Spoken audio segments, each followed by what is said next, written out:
Okay, guys, so we are live. So for those listening at home, welcome to the Dungeon Musings YouTube channel. My name is Kevin Madison, and I will be your friendly Dungeon Master this evening. Tonight, we are carrying on with our ongoing campaign playing... Oh, I forgot to grab it beforehand. Pooh. Advanced Dungeons & Dragons 2nd Edition. Playing through the classic Night Below campaign. And with me tonight are the stars of the Night Below campaign. I'll go the order I've got you guys on the screen here. Why don't you tell us who you are, who you're playing, and what level are you currently? First up, I have John. Hey everyone, I am John. I'm playing Dorman Kettleborn. He's the Gnomish Thief Illusionist, and he is level 6 Illusionist and 6 Thief, 5 Illusionist. Very nice. Next up is Jeffrey. Hey everybody, I'm Jeff, and I'm Calidor, the Elven Fighter Thief, and he is 6, maybe someday going on 7. Maybe someday, yeah. Next up is Arlen.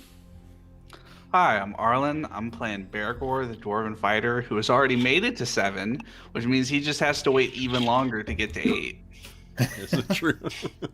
And last but certainly not least is our resident armor smith, Dave. Hey everybody, I'm Dave. I am playing the Druin, the Dwarven Fighter. He's 6th level fighter and 5th level specialty priest of Clangeddon Silverbeard. Very nice. So guys, it's been a heck of a weekend. And it's been a week since we played last, but I know all of us have played games since then. What happened last session, guys? Because it was pretty eventful. So we decided on our sort of plan of attack for dealing with, or at least one new kind of attack vector for dealing with Broken Spire Keep, which is to say that we theorized that the Gibberling horde that used to live underground would have left a great big hole coming out of the ground somewhere in the forest, and then we would just follow their trail back and go into that hole, and hopefully that connects with the orc warrens that are presumably underneath the castle and the whatever dwarven tunnels and all of that sort of stuff is down there. And so we would, instead of trying to attack from the castle route, attack from the other direction, essentially. Exactly. And that was going sort of well, by which I mean we followed the Gibberling's path. There were some difficulties with, like keeping our Aarakocra friends abreast of us. That turned out to be a little difficult, and I can't remember I think we just had the one random encounter at the end, but It was nasty enough for the whole session because it was a spider person and his spider buddies. Yeah. And Spider Person and his spider buddies, I don't think they hit anybody except Max, but they did plenty of damage to Max. I think they hit a couple other people, but we did have both made saves, though. Oh, okay. Yeah, Max made saves, and I thought that Calidor did. Oh, Bergour made saves as well. Oh, Bergour must have gotten hit and made a save. Yeah. So. Yeah. Like, they went down quick, and you guys downed them, but yeah, Max very nearly between the spider creature, the spider thing that was leading them, which I think who might know, or, I don't know if you guys, any one of you would have specific knowledge of it before, but you faced something like this before. Remember, when you were camping too. So it seems like they seem to be in this region, but that thing's venom and the venom of those giant spiders was very, very, very dangerous. You almost lost your Werebear Ranger before he ever got to an actual, regular levels. So that's maybe where we'll pick up, guys, is with you guys recovering from that, because you guys were still on the path following where the Gibberlings had come from, and you've got Max just on the cusp of dying. Who has Druin? Do you have any healing spells you want to make use of today still, or for Max, or do you guys want to make use of any of the healing consumable, or what do you call it, consumables that you have? Oh, I got nothing. Yeah, I think we're, if not out, close to it. Because I remember, so Max had a healing potion on him that we used up at least part of. Yep. And we used my potion of heroism on him to give him some extra levels to help him with the save. Yep. That's right. Yeah. I have a couple things. Mm-hmm. Yeah, I have some healing items, but a potion that we want to save in case of emergencies, and healing seaweed. But I only have 2 healing items on me. Oh, except wait a second. The potion, the pebbles of healing were actually large, right? Those were from the giants. Oh, I've got one of those too. Yeah. So those would have been in. Well, no, those would have been in my backpack. I just realized they were large. So I only have my potions. I have 2 potions of healing, so I could give him 1. But I don't have the pebbles. I'm going to delete those. Modify. Taken by in my backpack. Well, Dorman, did you have 2 pebbles? Because you used one in Broken Spire Keep. Yes, I had 2. Those were like 15 pounds each, weren't they? Mm-hmm. No, they're like, I thought they were like 3 pounds each. Well, hold on, I got it listed here. But they were definitely heavy enough that Bergour didn't take any. Yeah. Pebbles. I didn't list it down, but yeah, I was carrying 2. Yeah, they were 3 pounds each. And losing 3 most of the pounds? items except for my my other stuff. I mean, I could carry it easily. Okay. So. Well, I do have a balm of birth. I don't know what that is. Applied, heals all damage and dispels all mind-affecting spells. I don't know if we want to use that. This was getting later in the day, so it was mid-afternoon, I think, when this occurred. What do you guys want to do next? You're currently somewhere south of Broken Spire Keep. What are you thinking? Do we want to give Max a couple of small healing items, or do we want to just give him something to keep him alive and then... Oh, sorry, I gave him 1 potion of healing. I should have rolled that. That was... Okay. Yeah, 2d4 plus 2. Yeah. 2d4 plus 2. And I can use my pebble on it if you guys want. I don't know if you guys have seen chat. Someone's already called for a TPK. So he's back to 9. I'm gonna give him my. They're always out for blood. It's because we have a lot of DMs watching the channel, so I'm gonna give him chat. We appreciate your support. Bunch of buggers. Oh, that's funny. Wow! Holy smokes! All right, so that gets him somewhere. Yeah, definitely 18 hit points back. That's awesome. Okay, guys. So Max is feeling a bit better. He shifts back into like scrawny human form just to get a glass of not a glass, but like a drink of water out of his canteen. He's pretty shaken by this. Obviously, I think this is the closest he's come since training with Kuiper. Apart from when you guys tried to kill him a couple of sessions ago. Couples, like 70 or 80, isn't it now, right? We're at 80. This is session 81. That was like 2 or 3. So. Yeah. 78 sessions ago. Yeah, give or take. Last December, I guess. So then, guys, what he does say though is, I mean, he's a tough kid. He definitely, once he gets some water in him and the healing magic begins to restore some of his vitality, he's definitely feeling like he can get back into things. Well, don't be a hero. Just stay around until tomorrow. We'll give you some more healing. So, do we think these spiders came from the same direction that we were following? The hole into the Underdark kind of thing? Who's got tracking? I have etiquette. You're talking to the dead spiders. Hello, dead spider. Might I inquire as to your place of abode? Shut up, I'm dead. Then Dorman, why don't you give us a tracking check? Oh, you have 4 points of astonishing fortune if you choose to re-roll that. We've been playing for 3 minutes. It's time to start burning our medic turn. Yes, exactly. Yeah, no. We had a late start. We got to get things going here. No. I think the direction of where the spiders came from isn't that important. Okay. Well, they also except that it could lead to Oh, wait. treasure. Yeah, that's right. What we're gonna. The question was whether the spiders came from the same directions as the gibberlings. That is different from the question of where the spiders came from. Yeah, I was gonna say they also kind of like had us surrounded, so who knows exactly where they came from? They might have been like following us for a while or something like that. Because wouldn't put it past the spiders to set up an ambush or do a fair bit of, and that's probably why it's hard to figure out exactly where they came from. 8 legs and all that, and walking over each other's tracks. And... Absolutely. I know we're trying to save the world and all, guys, but random encounter loot is huge, so let's not overlook that.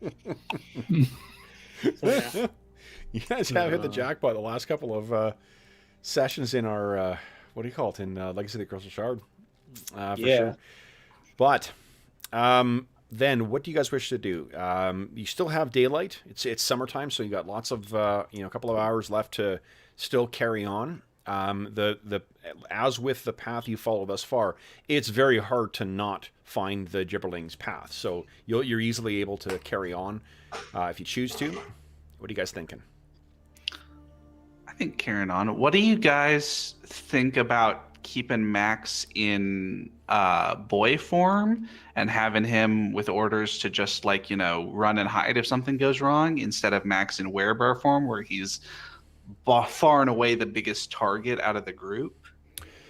So the only thing I would say about that is that unless something is fighting with regular weapons and has an equal number of hit points equal to him, or hit dice equal to him, he takes a quarter damage from it. So that's a good point. So that is the upside. So... he went down pretty quick in that orc fight because we forgot that he only takes quarter damage from normal weapons.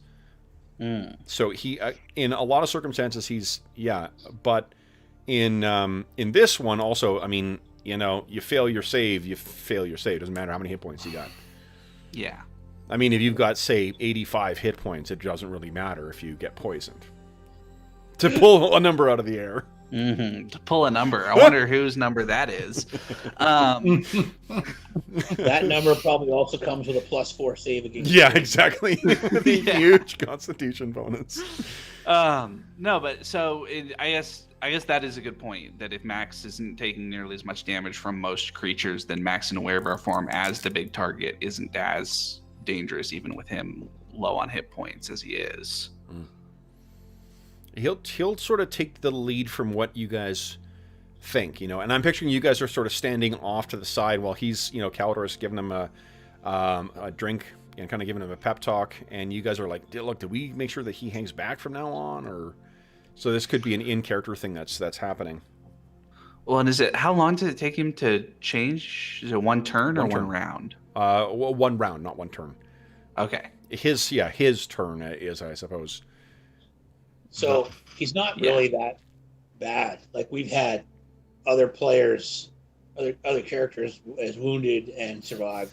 He just needs to not take any crazy chances. So if we get in a fight, we'll just direct him as needed if necessary. Okay. Yeah, right. Make sure he's not getting ganged up on. Yeah, let's just make sure he's not taking the brunt of the load. So is he traveling in bear form, or is he traveling as Max? He's technically kind of a little bit safer in bear form, isn't he? Mm-hmm.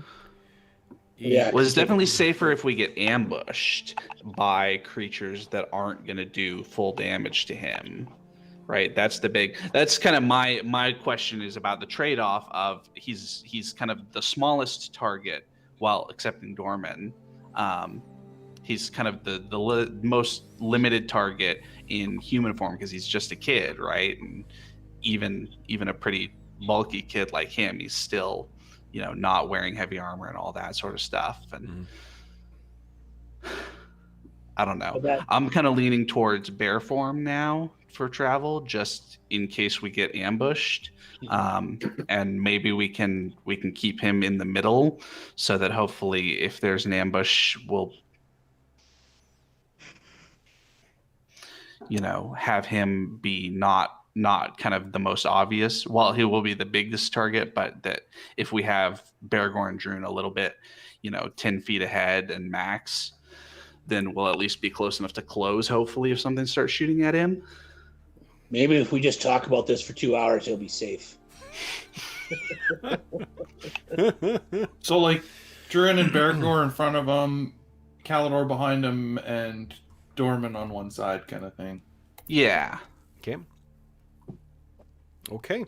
If we look like we're protecting them, then they might shoot at him just to make, Like this, whatever. Okay. Okay. So that looks good. bear form. Looks like a lightning bolt sideways. All right. So then, guys, you doesn't stay in. Oh, Dormer goes invisible. Oh no, Dorman's been invisible since the fight, but Okay. I just typed in Dorman doesn't stay in sight very long, so he's not really a target most of the time. I think what you mean he's a coward. He's not a coward. He's small. And cowardly. Yeah.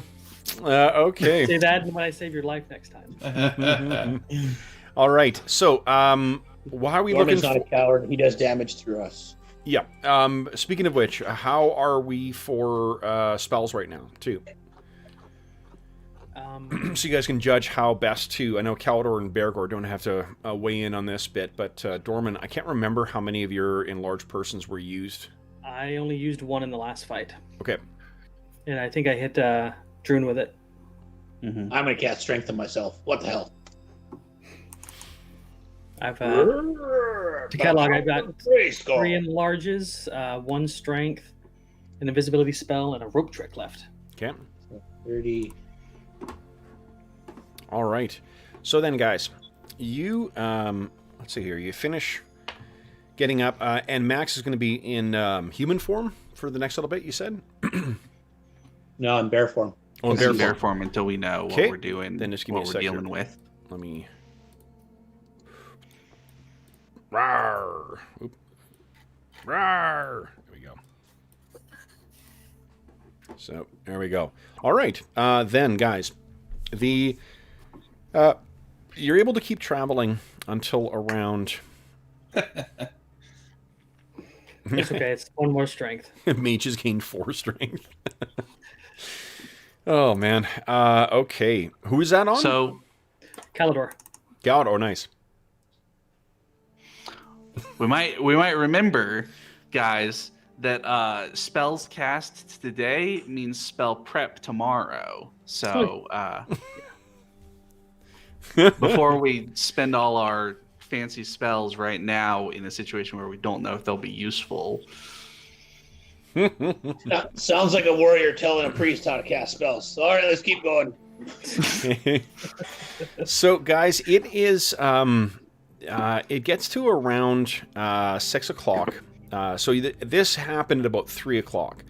It gets to around 6 o'clock, and the path seems to keep going. You will have light until about 9. How long do you guys want to keep traveling today?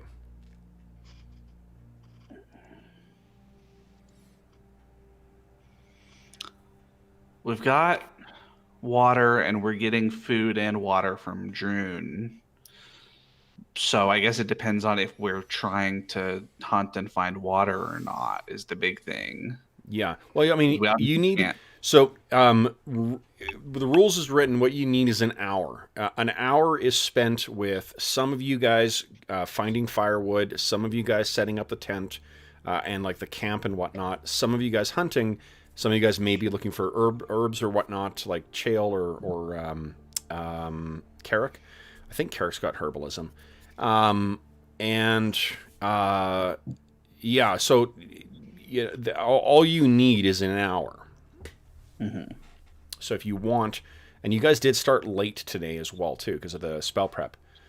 So if you do want to push later, you're welcome to. Or if you just, you don't know how long this is going to take, so you could just, cut your losses, spend a little bit more time in daylight hours, trying to get more hunting done or whatnot. Firewood is really, you don't, I know we've been rolling for it, but you kind of don't need to in woods. Like you can find shit that'll burn quite easily. You just need to spend the time doing it is all. Well, do we want to, we could in fiction take like a 10-minute break and send Dorman up a tree to see where Broken Spire Keep is from here. Make sure that we're not getting too far away from our landmark. And then press on. Sounds like a good idea to me. Okay. Yeah. So you once again reorient yourself, and I've been assuming you guys have been doing this during each of your like rest breaks, every hour and a half or so, when you guys take a moment to catch breath, grab some water. Dorman scampers up the tree, takes a look and sees where you guys are. You are well to the southwest of this now, and you guys get to. I want to check one thing because there's something interesting that might come into play here. Yeah, we're totally on this whole Night Below thing now. Just so everybody knows. We didn't know what Night Below was before, but now we know it's the Underdark. So we're playing an Underdark game, guys. Spoilers, come on. Let's see. Or maybe the Underdark isn't the Night Below, but it sounds like it could be the Night Below, so you can't blame us if we're totally freaking wrong. Let's see. Would Bergour and Druin, would you each give me a D6 roll, please? Yeah. Totally. And I'm not trying to get us to go underground just so I can find out what my battle act, my great act does. Okay, Bergour, holy shit. Okay. All right, so what happens is, so you guys are you decide to carry on, and you get about an hour into things. And Bergour, you're going, you guys are making your way along here, and there's the mess and the wreckage that the Gibberlings left as that massive pack split. And I have bad news.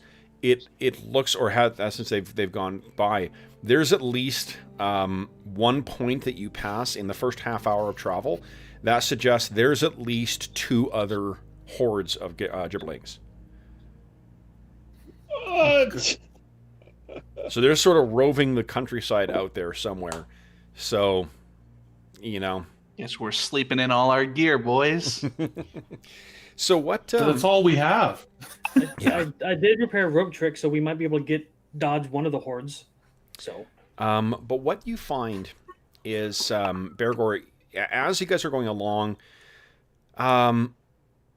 and Dorman is sort of, Dorman, you're going to have to actually be at the front because you're the one with tracking, right? I don't think Druin or Bergour have tracking. So I'm assuming with Elanion gone.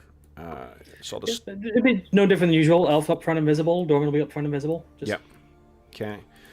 So, and he keeps talking. This way, guys, this way. You hear I guess you don't have pots anymore, so you can't follow the sound of his pots banging. What you notice, Bergour, once you've passed that point where the path splits, and one pack of Gibberlings has gone off in one direction and one in another, what you notice, there's something about the slope of this part of the forest, and you're looking at the sides, and like there definitely is some damage to the that the Gibberlings have done as well too, but you get the sense after traveling for about 10 minutes that this is an old road. This is something that was constructed and leveled, and like there was work put into this, and you think it may, like, not to overstate things, but dwarves tend to do the best job of making roads, right? We do know a thing or two about making roads. Heck yeah. And you're just, and like even in the wreckage, it definitely has seen it's seen many seasons of not being kept, and then you having a pack of 1,600 Gibberlings, going across it, that's going to do some damage to it as well. But It seems like the initial path that the Gibberlings followed may have been a road from somewhere, but where? Where in the middle of the forest? And there is along here. One interesting thing is that this path here, and I mean the road. By road, I don't mean like 2-lane highway. This is it's maybe about 10 feet across. But it's enough that you can even see a little bit more of clearing overhead too. A lot more open spaces. So if you wanted your Aarakocra to do some reconnoitering, they could probably, as long as you're in the open space or you wait before you start going back under heavy cover, they should be able to follow you and find you. All right. So I'm going to call a halt to the group real quick, sort of explain. Looks to me like we're on some sort of finely crafted slope, the sort of thing that dwarven engineering would make. Druin, you go back and forth, and you don't know. I mean, you don't see that. What is he? Is he seeing something here? What? And if you notice up top, there's a little bit of width in the trees, a little bit of an opening. Almost like the trees aren't growing. I mean, see, it's not perfectly straight, but there's a sort of opening through the trees that goes this direction. What I'm wondering is, now that we found this, let's get off the path before we make our camp. But for tomorrow, we can send the Aarakocra flying along this route, see where it leads, have them come back while Druin is still prepping his spells. They've been kind of having to hop along with you guys for a bit. They'll offer to do some reconnoitering right now. If you're planning to just go off the road. Oh, I thought they didn't have dark vision, and so it'd be hard. But it's still. Yeah, you still got 2 more hours, 2.5 hours, or 2 and 15. Of light. Well then let's send them. Okay, so they'll fly out and fly out and try and track along ahead. Do you guys want to remain stationary, or you want to keep moving? We should probably remain, right? I think it's better to remain stationary while we've got our Aarakocra out. So about maybe about 20 minutes, maybe a little bit longer, maybe half an hour passes when you hear them squawking and calling as they're coming back down. And what they say is that for you traveling at the rate you're going, maybe 40 minutes up the road, or up this road, there looks like there is some kind of entrance into the ground, and it looks like there is the ruins of some kind of encampment. I mean, it's the kind of thing, when you're seeing it from the sky, it's easier to see the way they describe it. It's easier to see those things. There's almost nothing remaining of it, but it looks like someone had some kind of, not a settlement, but at least some structures built at some point near this this exit. Any signs of life now? None. There's not even the structure. So from the ground, it may appear as if it's, if you didn't know what you were looking for, you may miss it altogether. But you can see there's definitely rectangular shapes that would suggest at least 3 different buildings. I mean, the Aarakocra describe it in a different way, probably. Yeah. But you guys speak Aarakocra, so you know what they mean by, by like nest or whatever. So what do you guys think?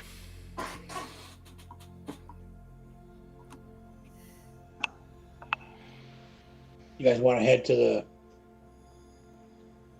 camp here, or camp? I think camping here might be safer if we're off the road. Yeah. Yeah, it does kind of feel like being a little further away from whatever opening this is probably a little bit safer. Yeah. I don't know, with the Gibberlings, whatever they are, would they go storming back underground, Norman? Like, well, if they're ranging above the ground, something forced them out. They hate the sunlight. So if they're up here, they're ravenous and eating everything. So eventually they'll try and get back down the hole. Well, that was what I was thinking. Do we want to be near the hole if they decide to go back down? We don't know what direction they're coming from, or could the Aarakocra fly around and see if they can notice like disturbances, like birds flying off or animals fleeing from these hordes? Yeah, I mean, if you guys are remaining stationary, they can, as long as the daylight lasts, they can fly around and keep an eye out for you. Yeah, so let's park not here on the road, but 5 or 10 minutes off into the trees so that we're sort of out of the way, and then we can work on water and get firewood and all of that stuff, and have the Aarakocra look around and see if they can't see any disturbances from gibberlings in the area. Yeah. Okay. So why don't you guys give us a percentile roll for, let's see, who's going to roll for water? George isn't here today, so our water man is gone. I'll go for I will do it. Yeah, okay, you do it. Yep, you find a source of clean water. Now, let's see if it's... Nice. Well, yeah, let me rephrase that. You find a source of water. Let's see. I mean, you have the opportunity to boil it, so I don't think we need to worry about... I'm assuming that you are going to be doing that in the time that you're taking. Fortunately, this is one of the upsides. You guys could spend time doing that while other people are preparing their spells in the morning. Just purify the water. At least from the stuff that is killed by boiling. Cursed water. There's not really much that you can do with that.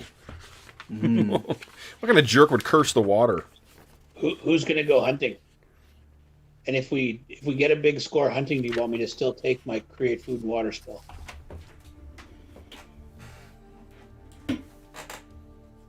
Well, Dormer can go hunting. He's got the hunting proficiency, but I also have the set snares, so I could set some snares instead of going out.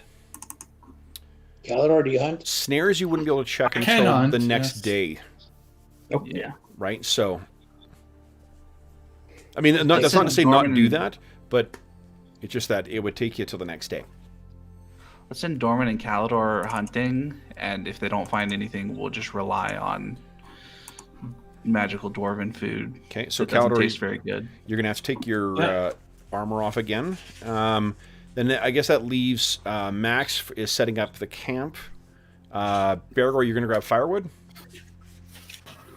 Bergour went for water. I was looking for water. Oh, you went looking for water, and Druin's getting firewood. Yeah. Okay, perfect. Then, let's see how the hunting goes. Would you guys give me a percentile roll, please?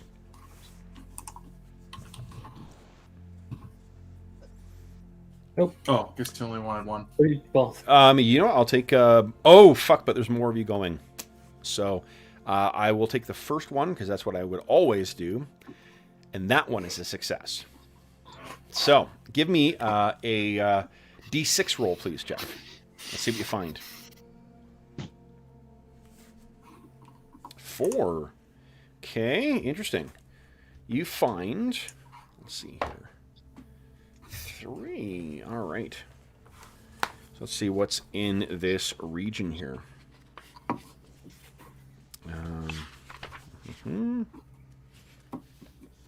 Here we go.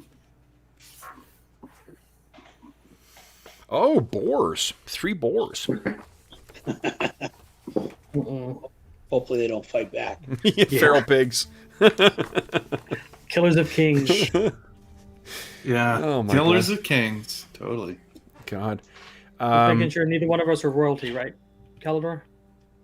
I thought You don't know that. Dorman Baratheon. Isn't that right? Now, let's see here. Okay, so I know that, Dorman, you have the hunting proficiency. Calidor, you do not, right? No, I do not. Okay. Then, would you kindly each give me a D10 roll?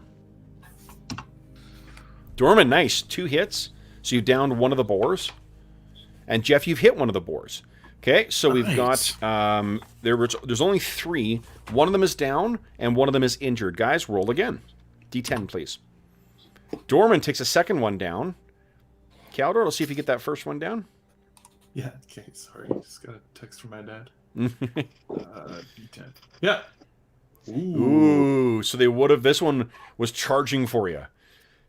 when you took it down. Bastard. So you hit the thing and it came towards you and you took it down. But you guys got three medium, three boars out of it.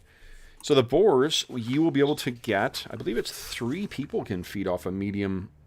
Yep, 3 people can feed off a medium-sized creature. So, got 9 rations worth. yeah, you'll have to cook it tonight, and it isn't iron ration, so this shit will expire in a week. So you do need to make sure. I mean, with 5 of you in the party, though, that's it's not going to take long for it to go off. No. Okay. So then tonight, you guys, or tomorrow morning, you guys can take 5. Just assume there's 4 rations left over from the boar, and don't take anything else off. Would it matter since I'm a small-sized creature? That would I get a half ration or just 1? No. Okay. You are too. Look at this, the way you've been describing him the whole time along. Does he strike you as a half portion type? No, he's not. No, he's a second breakfast kind of gnome. Dorman. He eats a half portion. He just eats it 3 times. Oh, jeez. Oh. Yeah, no, Dorman goes for the big plates at the buffet. So then, would you guys will get back. You've got firewood. You've got, you don't have a tent anymore, unfortunately. But, let's roll for, who wants to make the roll for it? This doesn't take time. But as you guys were looking around, let's see if you can find, natural shelter. Why don't you roll this one, Dave? I haven't rolled anything for a bit. Well, Dave does the weather, so we still have yet to add him. Okay, well then, Bergour. I'll roll it. I'll do the weather. Not the weather, but the shelter. Okay, go ahead. Okay. Do it. 46. Yep. So you guys find it. So you're able to find a place that's relatively sheltered as well too. So you guys will not be exposed to the elements. Then yeah. I'm feeling a hurricane coming on, so you guys better get some shelter. Most definitely. Everything's going in the backpack. Okay. All right. So then.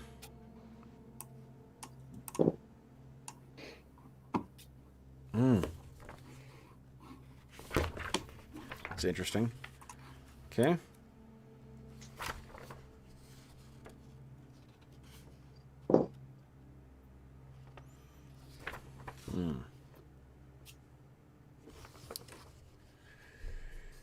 Okay, so then.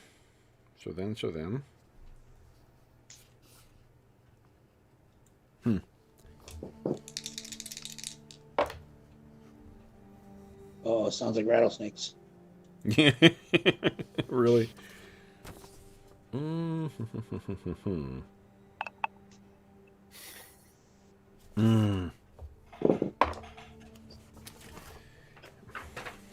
right, so guys, let's bring you to the campsite.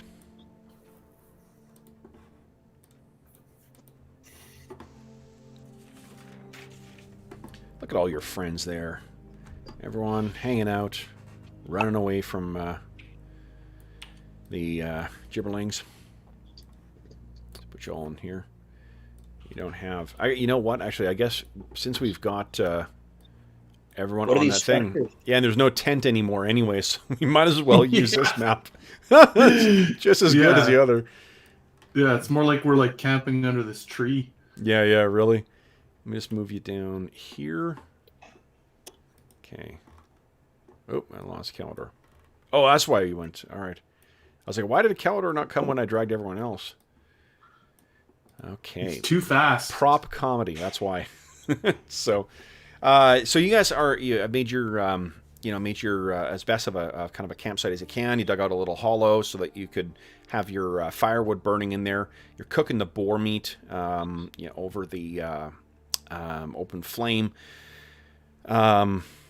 It's, I mean, to be honest, like with the smell, the only thing I'm imagining you thinking, Dorman, is just how badly you wish you had your spices still. That is very true. Yeah. And your pots, your pans, and a tent and a bedroll. I was not made for roughing it out here. No. Some additional rations so you don't have to sleep. Hungry. All right. But fortunately, so I mean, even without those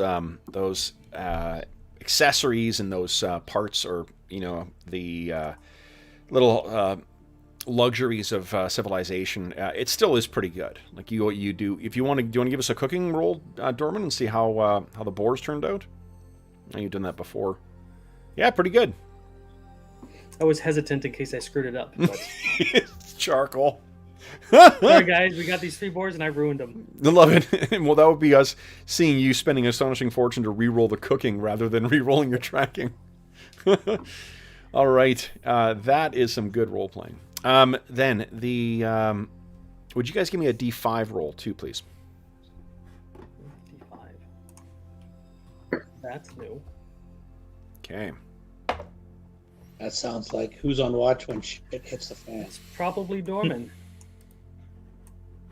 There's a good chance of that, yeah. Yes, there is. All right, guys. So let's get some appropriate. What's the rule? You always roll yourself. Yeah, basically, you guys. I think like easy 66% of the time, it's you guys rolling yourselves. Let's give something. Here, John. How is this? Is this the one that we? Some fight music. It's going to be raising some tension music. So this isn't the one that makes John's skin crawl, but this will do for now. So, you guys are have turned in for the evening. The Aarakocra could tell you, that it's probably going to take you at the rate you've been going, maybe in 45 minutes to get 45 minutes to get to the thing. I mean, weather permitting. Speaking of which, let's see what weather is going to be tomorrow. We're going to need an hour and a half to prep spells, guys. Weatherman, why don't you give us a check here? Didn't I call it? Are you kidding? I called it. Bad. The wind's the last one, dude. The wind's the last one. Oh my god. No. Wind's the middle one. Oh. Yeah. Wind is the middle one. Jesus Christ. I called it. Oh my god. It looks like a tornado season coming up. Want to know one of the interesting things that I heard about when I traveled through California last time? I camped in the redwoods in Northern California near Those are nice. What do you call it? Crescent City. And one of the things they say is that those big trees, they call them widowmakers. And the reason they call them, or at least the lumberjacks did, is because in windstorms, those giant limbs would get blown off and fall down and just fucking wipe out people. So that's why they called them widowmakers. Fortunately, you guys are not staying in it. Oh, this isn't a forest, isn't it? All right. So then, you don't know what you've done to deserve. What's that? Is Brent coming? Yeah, really. It's usually what he shows up for. Why is it log in, Brent? We're about to face some crazy winds. Oh my gosh. Okay, so then, guys, what happens throughout that evening? You are woken up by really, really brutal winds, and the fortunate thing is you do have natural shelter, though. So while this is gonna cause you problems for if you choose to get out and go around, if you're just gonna hunker down for the rest of the day, there's no issue. So what are you guys doing? Or do you want, like, with these winds coming in again, the Aarakocra obviously cannot fly today. Morning comes in. So those of you who need to do spell prep, I don't think you're going to be able to do it while the wind is here. You do have natural shelter in the sense that you're not feeling from the elements, but if you're ever having to get books out, that I think runs the risk of damaging your books. I don't need a book. I just need to close my eyes and talk to Clangeddin. Come on. Well, I've got all the ones that I need, so we don't have to prep spells. Well, you so can. What I do is I rolled for how long the wind is going to last. And here's an upside. Is because of this crazy wind, you are not going to have any random encounters tonight. because they would be affected by this as well too. And I did roll a random encounter. That's why we went to the stupid math. So Dave, there's an upside to your terrible, terrible wind rolling. All right, now I think there is only I'm going to say there is a 10% chance of the tree that you're taking shelter under potentially being blown over, because drama. So who wants to take the blame for rolling that? Sure. Okay. He rolled for the win. Narrowly dodged. Oh my goodness. All right. So the whole thing is creaking throughout the entire day while you guys are taking shelter underneath this thing. The Aarakocra in particular are, they call these killer winds, because these are the things that would snap their arms and wings and such and leave them unable to fly. It would also just smash them into the ground.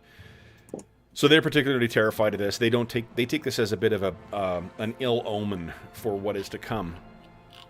However, by about 2 o'clock in the afternoon, it dies down to the point where really only the small among you, so Dorman and the Aarakocra, really need to worry about potentially being blown over. And I think that at that point you can start prepping your spells if you'd like. I'll have a Max sit against the wind, and I'll brace back against him and just prep my spells. Just get some Nice. shelter between Max and the tree. Okay. And the rest of you guys. So once 2 o'clock rolls around, Caldor, Bergour, and Druin, you guys are safe to move around. So is Max. But Max looks like it's going to be sheltering Dorman. Only for 90 minutes. Sorry? Only for 90 minutes. Okay. So it'll take you to 3:30. Yeah. So what are you guys thinking? 110 minutes for... So Druin almost needs 2 hours as well, too.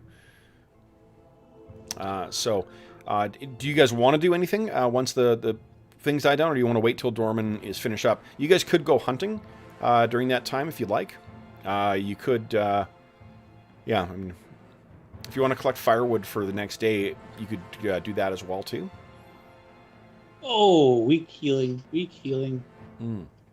Okay. Oh, first off, you guys each heal 3... Because Dorman has healing now, or not? No. No, none of you. Druin does. Oh, nope. He will. Not yet. Yeah. Will.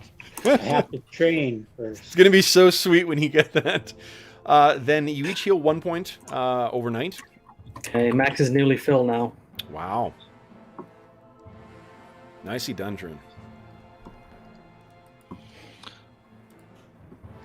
I rolled about average. Okay. Mins and then maxes. Mm.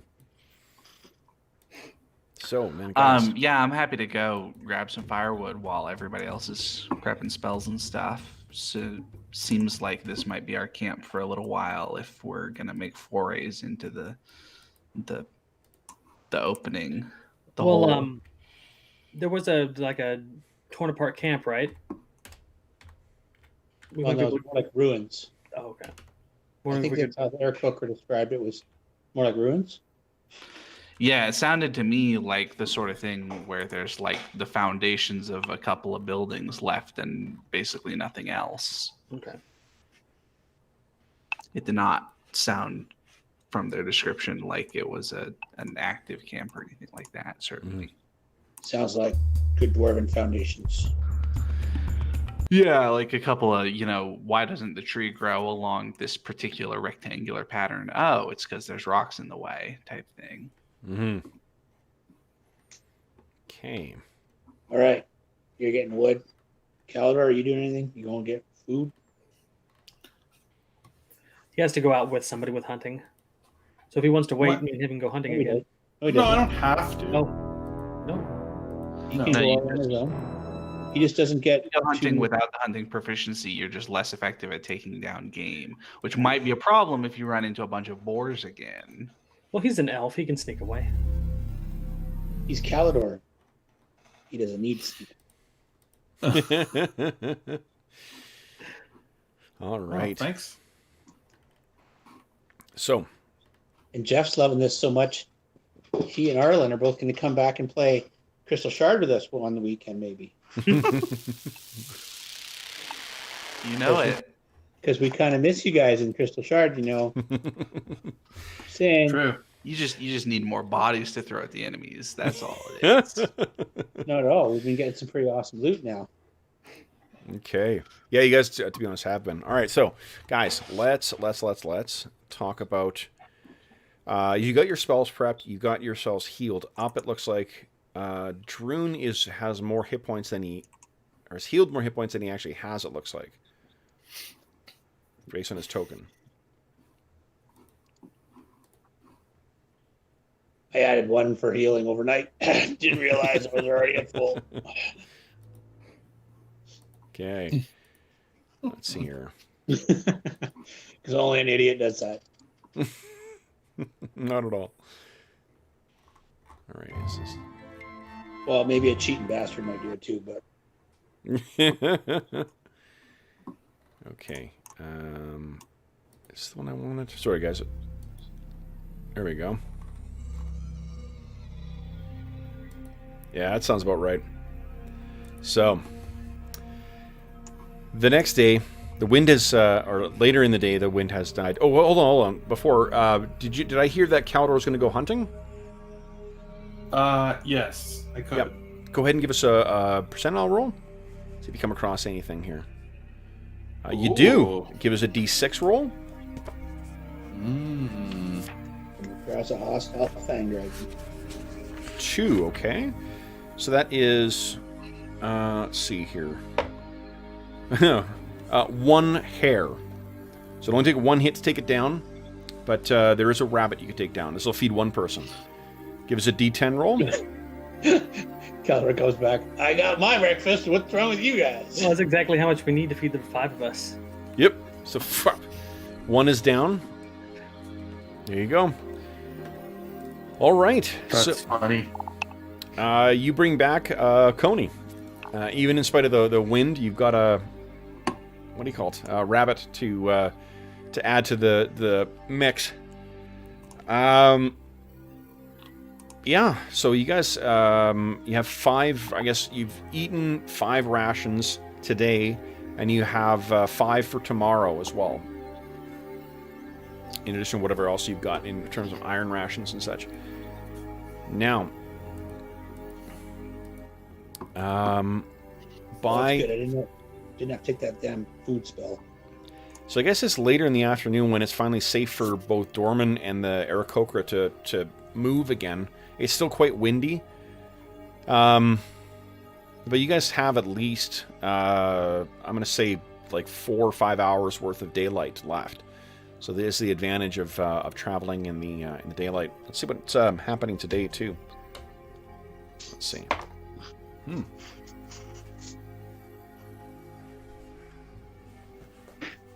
Where is that book?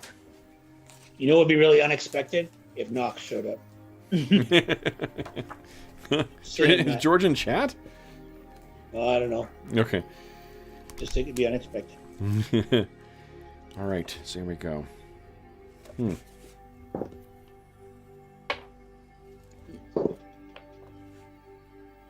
Danger to the multiverse.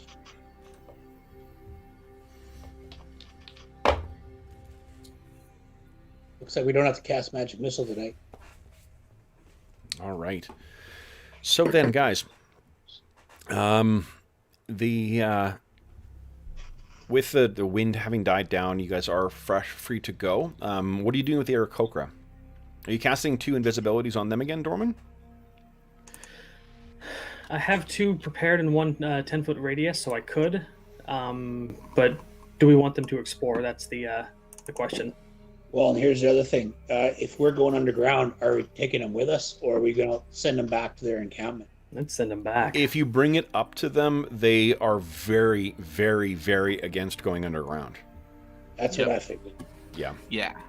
So I think when it comes time for us to make our push underground, we at least leave them up here, or maybe send them home, because it's only like a day's flight back home, right, for them? Yep. Yeah, they'll easily make their way back to Featherfall.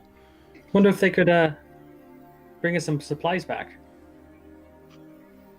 Maybe send them off and... They don't seem to be able to carry a whole lot. Not a whole lot, but some ropes would be nice before we go down the hole. Well, it may not surprise you to learn that the Aarakocra make very little use of rope. Not even for lifting stuff? They don't. What do they make that requires ropes to carry it? Oh, don't they have those glider things that they had us go one time? They had what? What are you remembering? What happened in this campaign in your mind? Okay, I think what Dorman is talking about is the poles that a whole series of Aarakocra grabbed onto that we held onto as if it was a hang glider. It was not hang gliders that they had available to us. I just remembered flying. Yeah. Okay, that's fair. I believe I can fly. I believe I can touch the sky. All right. So I think the idea of sending them to get supplies for us is probably not super likely. I mean, there's just too many variables that are likely to go wrong in that. They could go and get you back. I mean, if you want, especially if it's just food you want, they could do that. But I mean, it'll be a day there, day back. So day there, day back, and they have to find us in the middle of the woods. They're pretty good at that, especially with now that they know. They? Yeah, where they know in relation where things are. I mean, if they're flying overhead, what they really need to look for is the gaps. It's looking for differences, right?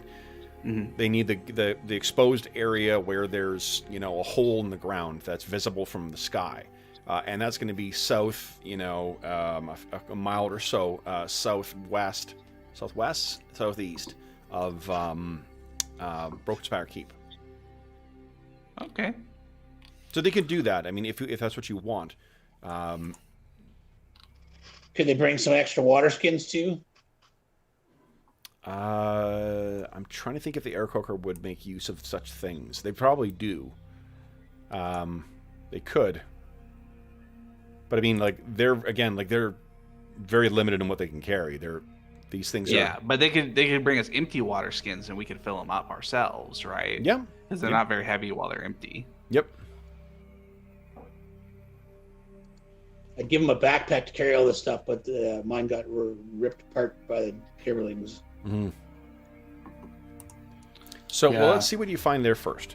So, you guys make your way down here. Tell me how you're planning on approaching this. Now that you know there's a clearing there, how are you planning on approaching this kind of area? Sounds like a gnomish reconnaissance mission to me. I could reconnoiter if you want me to. I'm just teasing you, Dorman. What? Unless Calidor wants to go without his armor on. I mean, not particularly. Okay. So Dorman sounds I'll reconnoiter the place if that's what we need to do, but that doesn't seem very useful. Everybody's going to know I'm there once I get close. Dorman will sneak in. But we got to figure out if we want the Aarakocra invisible or not, or should we just leave them with you? We'll all hang back and you go check it out. Okay. Okay, so you use invisibility. What's your move silently right now, Dorman? My move silently is 8-0. Excellent. Okay. So, what you find, Dorman, is... he moves quite slow, too. So, it'll be 45 minutes there. It's going to be an hour and a half before he gets back, not counting any time for reconnoitering. So, it'll be about 2 hours, I think, in total. Let's give it 2.5 just to be sure. So, he's got enough time. So that'll bring us to around 6:30-ish when he gets back. So when he gets back, here's what he's describing to you guys. The space that the Aarakocra described is a fairly big and open area. And when gnomes don't have the same kind of structural knowledge that dwarves do, right? No, okay. What you can tell is that there are around this this really huge fissure in the earth that leads down. There are, and it's easily about 20 feet tall, and it is at its widest opening. It's got a cleared out area, so it looks like it's been opened well up. It's a natural opening, but it has been shaped by sentient hands. There's an area that is flat and cleared out, and there is still, parts where it looks like there's been some kind of gravel or stone floor that has been put in and the grass still hasn't grown over it. But there is the burned remnants of those buildings. It looks like there were 2 fairly large buildings and 1 relatively smaller building. The bigger buildings were probably in the range of about 25 feet to 30 feet by about 60 feet long. And the smaller building is probably only about 10 by 10. Or at least the foundations of what remains from having been burned away and then carried off. Would you give me a tracking roll too, please, Dorman? I'll see how much you pick up.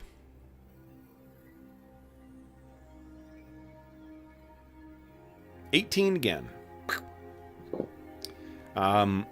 It is too, the damage that was done by the gibberlings when they broke out. They really, yeah, you can use point of astonishing fortune if you'd like. Only got a half an hour left. And we're running low on information in general. Sure, yeah. That's true. It just means, you'll get that information one way or the other. It's just the means by which it was delivered. Okay, so what, Dorman, what you find is that you're glad that you were told by the Aarakocra that there was something that they could see from the sky, because the gibberlings have so decimated this area that it's almost completely stripped bare. But it's clear, what the Aarakocra were talking about. It is this is a specifically cleared and leveled area out here on which certain buildings were built at some point.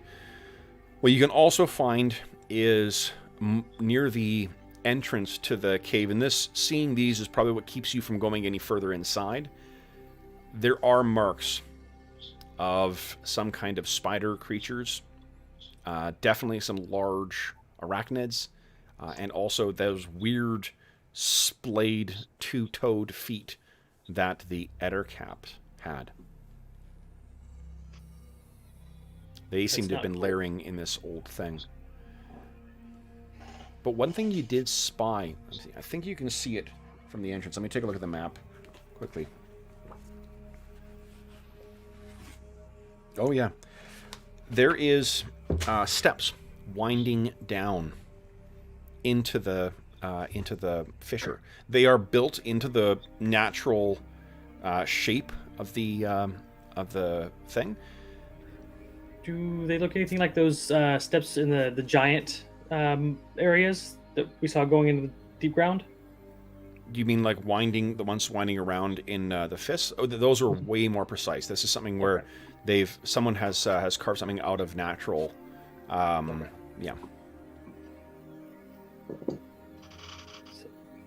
So we got a layer of spiders, ettercaps, and apparently gibberlings. What do you guys think? Well, we killed most of the spiders, and the gibberlings are all out here, so... I didn't see any active spiders out there, did I? How close you want to look? Well, not enough to get bit by a spider. Obviously. So not at all, say, then. Pretty much just enough to get an idea of the steps, and once I see the tracks for the spiders, it's like I try to determine how fresh they are, and then move back to the group. There are webs in the cave. Like cobwebs or fresh there are webs in the cave. Mm. So yeah. So Dorman's telling you about this, all of this stuff. You do not see the sign of anything else, though. Do I remember in my lore when I learned about the gibberlings, if spiders are their like prey, or do the gibberlings prey on spiders? And they don't really they don't have that kind of relationship with the ecology, really. The Okay. gibberlings are not a natural creation either. They're some sorcerous byproduct of something, and they are not something that operates in a specific ecology. It's something that decimates or annihilates a specific ecology. Okay. They're more akin to like a mold or a virus than, like a living thing. Okay. Fair enough. Well, are we really gonna go down there, guys? Well, yeah, that's the whole point of coming here, isn't it? Okay. Well, it's true, but I don't have any ropes, and going underground without ropes seems not like a smart idea.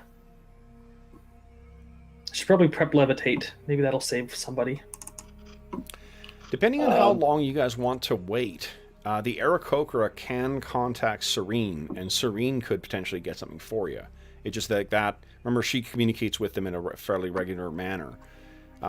So you could get stuff to you. It's just, Prep what you can. I say when the food gets here, we go down. The food gets here? Oh, when Calibur gets back. And skip the dishes, deliver with the Heron Shear? No, I thought we sent the Aarakocra back to get food. No, we're gonna send them back tomorrow at the earliest, because today is still the windy day, so they couldn't leave Yeah. All right. in the morning. Yeah, So hypothetically, the earliest we can send them is tomorrow morning, assuming it is not hurricaning again. Yeah. Don't blame me about the hurricanes. Okay. So, when you guys, what do you guys plan on doing then? You've got, I said 6:30, you still got a couple hours of natural light left. Norman, do you have any idea what those spiders we could use for bait? Spiders, like the one that tried to eat us, Yeah. they probably go after anything warm and blood-filled. Maybe if we caught another rabbit. Well, I was thinking if we had another rabbit or something like that, we'd spray some of his blood near the hole, and then bring the rabbit closer to a tree, and let's trap this and attack some spiders. Let's get an little ambush going. Make it easier to go down there. Make sure there's no more spiders left by taking a few more out.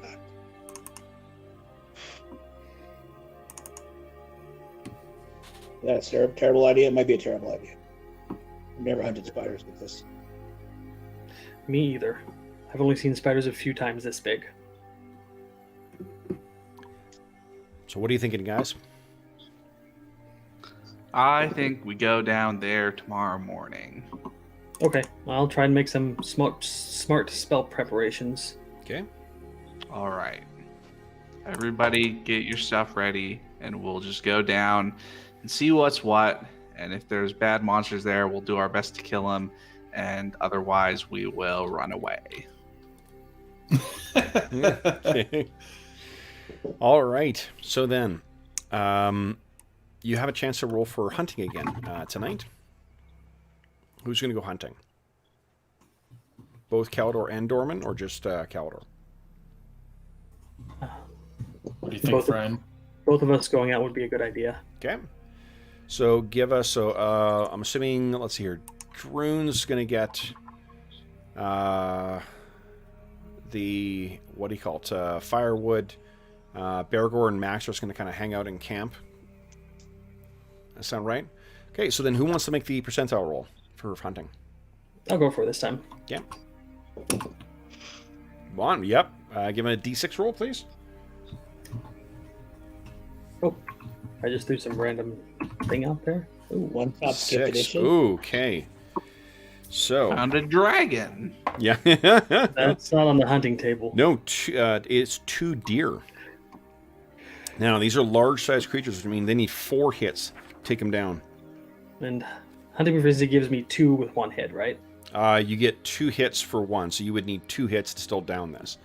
Okay. So then, Calidor and Dorman each give me a D10 roll, please. Yes. So Calidor gets a hit. Sorry, not Calidor. Dorman gets a hit, but does not take it down. And Calidor misses. So these things bolt, which means you can stalk the wounded animal. Dorman, would you give me a percentile roll, please? 55. Okay. So fortunately, you are able to... Let's see here. This thing is not going to hit you. Would you give me an attack roll, please, with your bow? Can do. It's been a while since I did that. Yeah. Oh. Oh, just barely. So, you guys, it's been a while since you've been hunting, I guess, and you pissed off this thing. So it, when it's cornered and Dorman, you catch up with it, it tries to charge you. It is unsuccessful, but you only barely drop this thing. But it is a large-sized creature, which means you get a minimum of 6 food off of it, 6 rations, or you could spend a full day and strip 20 rations off of it. Let's drag it back to camp and see what the group says. So, what are you guys thinking? Spend tomorrow stripping the meat, or do you make the way down into the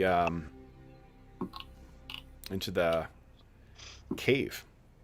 I think we got the best of both worlds here, guys. I think we get our 6 rations, and then we use it for bait for the spiders if there's any left. There definitely would be. Set a trap for any remaining spiders and make the descent easier. Yeah, let's do it. Okay. Okay. So then, Still guys. send their poker back. So, the evening passes uneventfully. Let's see, Dave, what's the weather going to be like the next day? John, are you taking group rations? I am keeping track of it, yes. Yeah. Okay. So you have those 6 rations that are the new ones, but the leftovers from the boars is gone today. Yep. Okay. So it is raining today. The wind's not that bad, and it's a light drizzle. So it's overcast. The next day comes off. Those heavy winds must have been either bringing in or, at the front of a bit of a storm front. Hunting for the morning? Yeah, we can do that. When do we set up this spider trap? Well, does anyone need to change spells? I think that Dorman will only need like 20 minutes. If I'm going to prep things for going down into a cave, I'm going to need 40 minutes. 40 minutes, okay. And how about Druin? I know he cast a couple of healing spells last time. Yeah, he cast 2 cure mods, so he needs 40 minutes. 40 minutes, okay. All right, so then, guys, let's see here. Dorman, why don't you give us a hunting check? Or, Jeff, it's your turn. Give us a hunting check. See if you find anything. Percentile roll? Yeah. Nope, nothing this morning. So, but you got that carcass that you can bring with you as well. And it's as described that, as Dorman, showed you. Dorman, are you casting invisibility on yourself today? I'm going to hold off until I need it. Okay. And I think the air croaker can make to the sky and not be a danger, still visible. So we'll save the invisibilities if we need it. Okay. So, after... So I need to check it. I think I did roll a random encounter here. Yeah. I do have 10-foot invisibility if we want to sneak up to the spiders without being seen. Who's saying spiders? I said spider tracks, and I said webs. What, you think just because there's smoke, there's fire? Come on. Yeah. Remember, Dorman's an extremely overconfident gnome. It hasn't killed him yet. Dorman, the overconfident gnome who, whenever arrows start flying or swords come unsheathed, is invisibility. Yeah. Yep. Okay, so. He's confident he can disappear in any situation. All right, so guys, how are you approaching this area then? As carefully as 2 dwarves in heavy armor can. So, you're visible. Well, as I was saying, Bergour. Yeah, do you guys want to go invisible there, or because I can hit us all with it? We got to stay within 10 feet of each other. Well, why don't you take the invisibility on you? Because if something's going to happen, Bergour, Calidor, and I are going to step out and smack something. Okay. Yeah. I don't think traveling invisible makes much sense. No. Right now, until we get. It seems like that's for once we know that there's something that we need to deal with, right? Okay. I also think that for those of us not used to it, in a group like that, it's tricky to do. Yeah, I suspect it's real tricky to stay within the 10 feet for everybody. Yeah, that's pretty much the radius. Yeah. No, Turn into squares here. There. Well, and the big bear's almost 10 feet himself. So Yeah. Okay. Big Bear's pretty big. So then, all right. as you guys are approaching, you can turn that off too, please. Yeah, Thanks. As you guys are approaching the camp, Bergour, you just more and more get the feeling that there's a road leading up here. Like this is coming as if you're coming down into a camp of some kind. And once you and Druin see the opening, the level outside, and even in spite of the damage that the Gibberlings have done here, when Bergour when Dorman points out, there's one over there, you both are kind of looking over, and it answers one question that you've had. Why would you build a castle in the middle of a forest?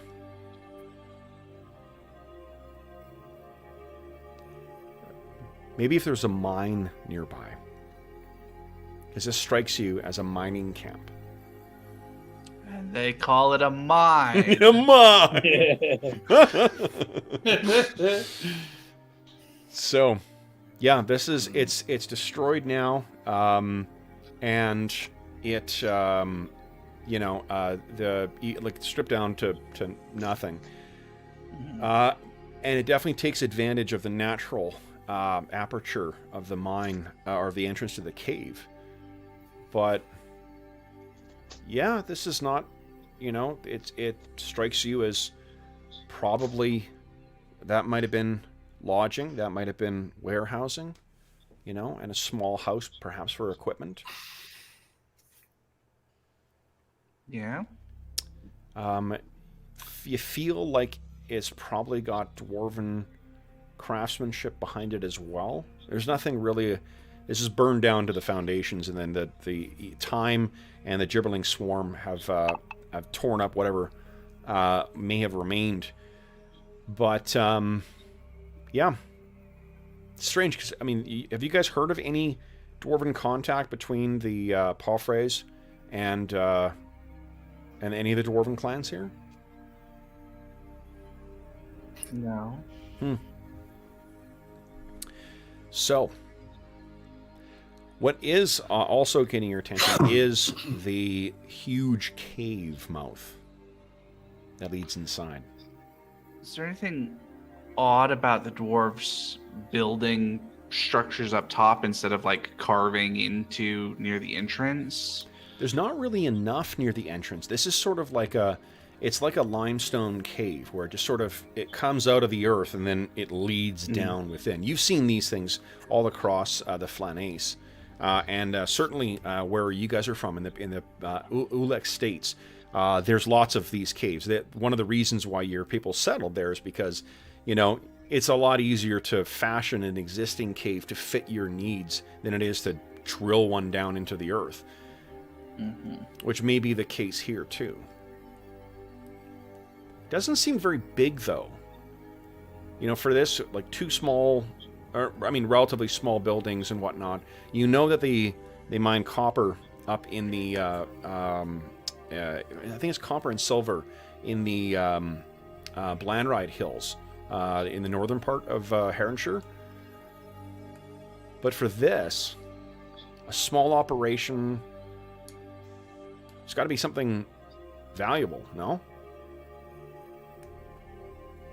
Something that has a lot more value than precious metals.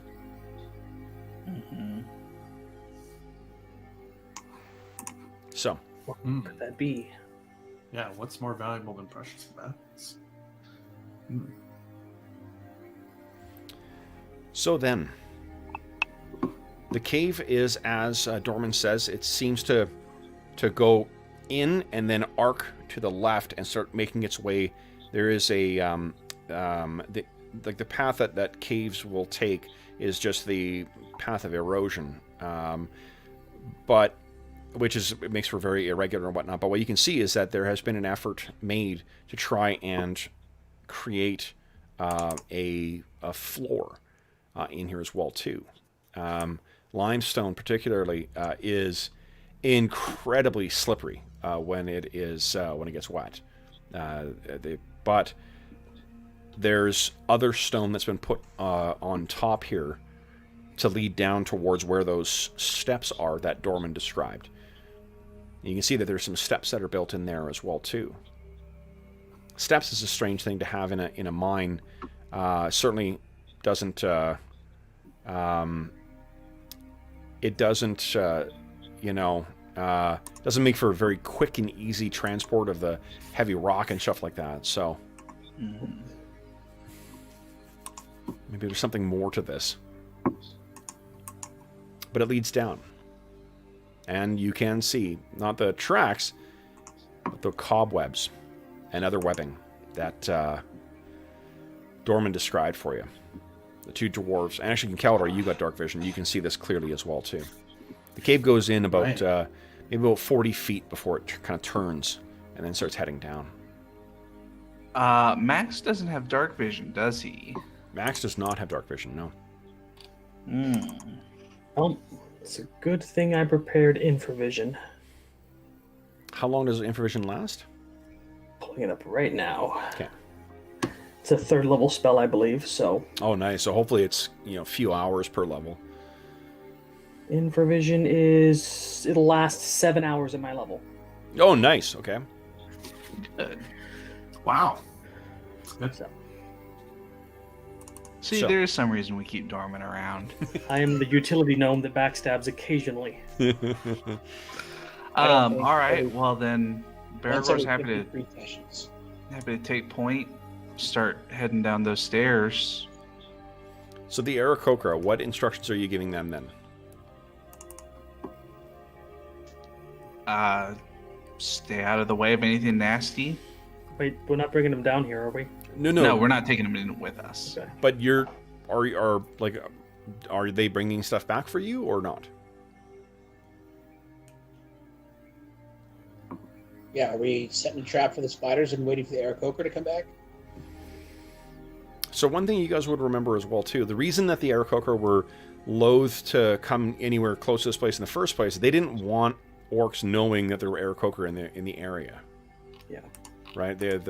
One of the reasons they picked the location for Featherfall was because of the remoteness, because it was so far away.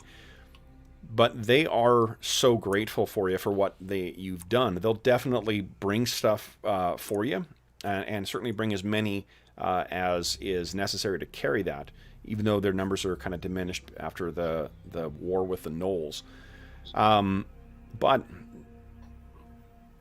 when we say scrap the spider trap, we'll just take the 20 rations off this deer carcass and go down.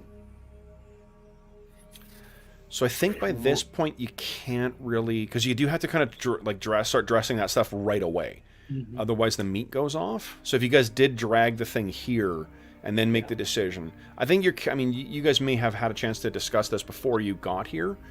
You guys tell me, do you think you would have made the decision as to where to send the Aarakocra and what to ask for them to bring back after you saw the location and after you saw the entrance, or would you have done that before you guys made your trip here? So my thought is actually that what we do is we prepare for one kind of short foray underground, with the Aarakocra staying with us, not underground, but in the forest, so that tomorrow we can send them to get anything special that we need if we find out that, we could really use some anti-venom or something like that, so that they could, I don't know if the Aarakocra would have anything like that, but it doesn't hurt to ask if we run into something like that. They did have healing potions before. Remember, there was those healing things they turned over to you as well. Yeah. Okay. So yeah, that's my thought, is that we go one kind of short. If Max's infravision is going to last 7 hours, then we go 3 hours down, 3 hours back in the cave at max, and then anyway, and then when we come out for tomorrow, we ask the Aarakocra to go get us some supplies, and if we find anything kind of that we would be particularly useful because of what we find in the cave, then we have a chance to do that. Good idea. Okay. Sounds like solid dwarven strategy to me. All right. So Always then, be prepared. oh, sorry, what was that, Dave? Bergour learned always be prepared. That's good, solid dwarven strategy. Okay. So then, guys, you make your way down. Let me check one thing here. The Aarakocra completely agree with that. They're totally on board with your plan.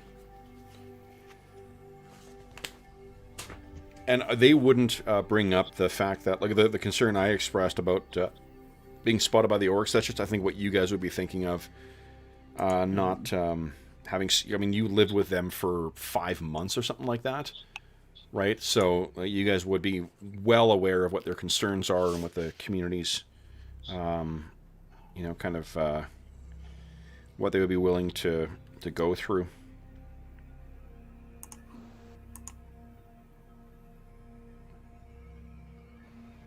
All right.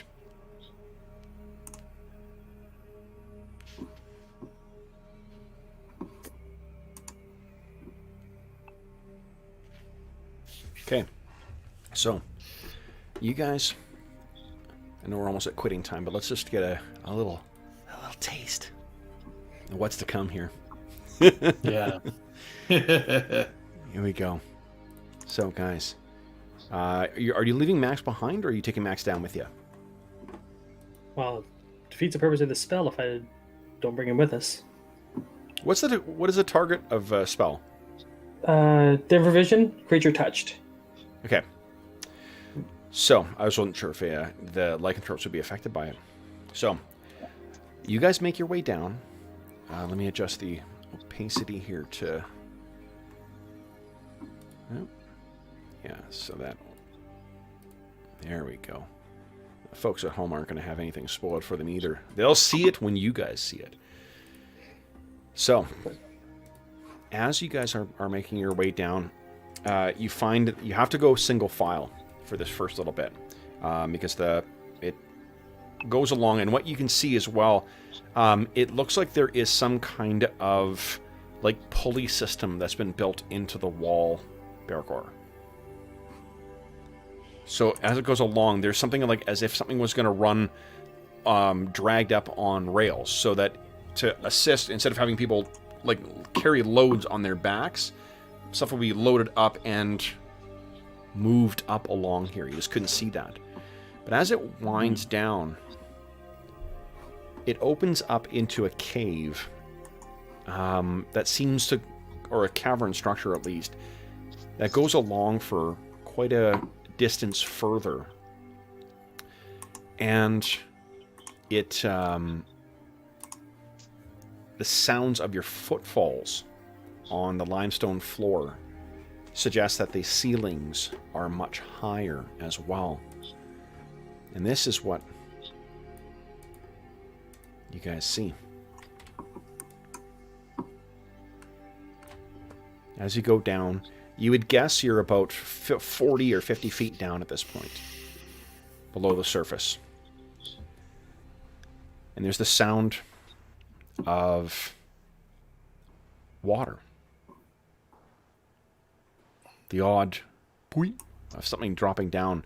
And you find that there is this old makeshift rope bridge that leads across this brackish water that sits on the floor of this cave.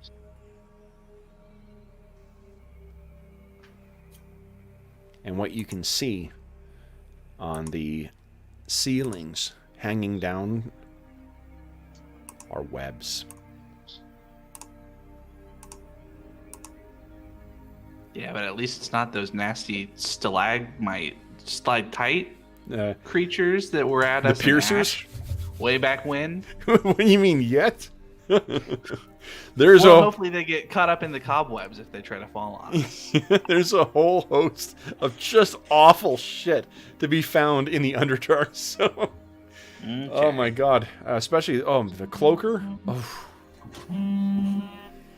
So then, guys, I think with you, for the first time in the Night Below, we will leave our session here and find out what you discover deeper in the cave on Friday. So, for those listening at home, thank you so much for joining us. Whoop. Oh, it says the feed went out. Oh no, we're here.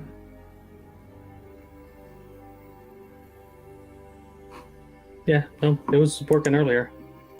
Oh, yeah, hopefully it didn't. I guess I don't get that TPK tonight. It looks for me. Yeah, it looks okay for me too. I hope maybe it went out. I know YouTube's been having problems today. So, and that's part of the reason why we started late, folks, as well too. So my apologies for that. But no cloaker yet. You can be damn sure there is a chance of running into cloakers as you guys get deeper down. So then, guys, we're going to leave this session here. We'll see what else you find in this cave a little later. On Friday. So for those listening at home, thank you so much for joining us for session 81 of our Night Below campaign. We're actually in the Night Below right now, so it's only taken us what is that? 81. Yeah. Well, 80 sessions. 80 times 3 is 240 hours or so. 240 hours to get to the Night Below. So here we go. Is this really the Night Below? Like, I was joking earlier. Is this really? Yeah. This is, I can tell you guys, so the Night Below, like as written, Night Below is a 3-act thing, or at least a 3-book campaign. We're not done one yet. So we got lots and lots of fun stuff ahead of you. Shooting for that 1,000-hour mark. Yeah, really. Hey, that's right. Yeah. No, that's great. It's not like the pandemic is going to end anytime soon. So, well, and this wasn't even our pandemic game too. Like it's the Night Below or the Legacy one. That's already at over 40. But yeah, so that's pretty cool. I'm excited to see what you guys think of the passage under here. Well, the players and for the folks listening at home as well too. As is always the case, if you have any comments, questions, or concerns regarding the session, the campaign, or the game we're playing, please don't hesitate to leave a comment section in the comments, or a comment in the comment section below, and I will endeavor to reply in a timely fashion. Alternatively, you can reach me by email at dungeonmusings, at dungeonmusings@gmail.com, and you can find me on Twitter at dungeonmusings. You can also find a link in the description of this video to the Dungeon Musings Discord server, where all of us are active, and we have channels dedicated to this campaign, this game, and every other game we run on the channel as well. In addition, you can find on the Dungeon Musings YouTube channel's community tab. Every Sunday night, I post what we are playing this week. So if you want to see what our regular games are or what special sessions we've got cooked up, you can find that listed there. And you can also find it easy to keep track of what we're doing by clicking on the subscribe button and the bell icon to let yourself be notified when we go live. I also post the schedule on Twitter, and I also post it on the Dungeon Musings Discord server as well. The last thing I will say is a big thank you, a huge thank you, colossal sized, to the players. Guys, this has been, I was saying before I went live, I wasted almost my entire day today in the World of Warcraft because I took the day off work altogether. So this was a very pleasant return to socializing again. And man, oh man, we're in the Night Below. So John, Jeff, Arlen, and Dave, thank you so much for taking time out of your evening to come and play some D&D with me. Thank you, guys. Yeah. Then, for those listening at home, once again, thank you so much for joining us. If you are joining us during the current crisis, we do hope that this finds you healthy, safe, and weathering the current crisis as well as can be expected. At the time of recording, we're heading into a winter, and things are looking pretty dire right now. So We hope that we've given you a couple of hours to take your mind off of the troubles of our world and think about the troubles that our heroes continually get themselves into. And until we see you again, stay safe, stay healthy, and happy gaming.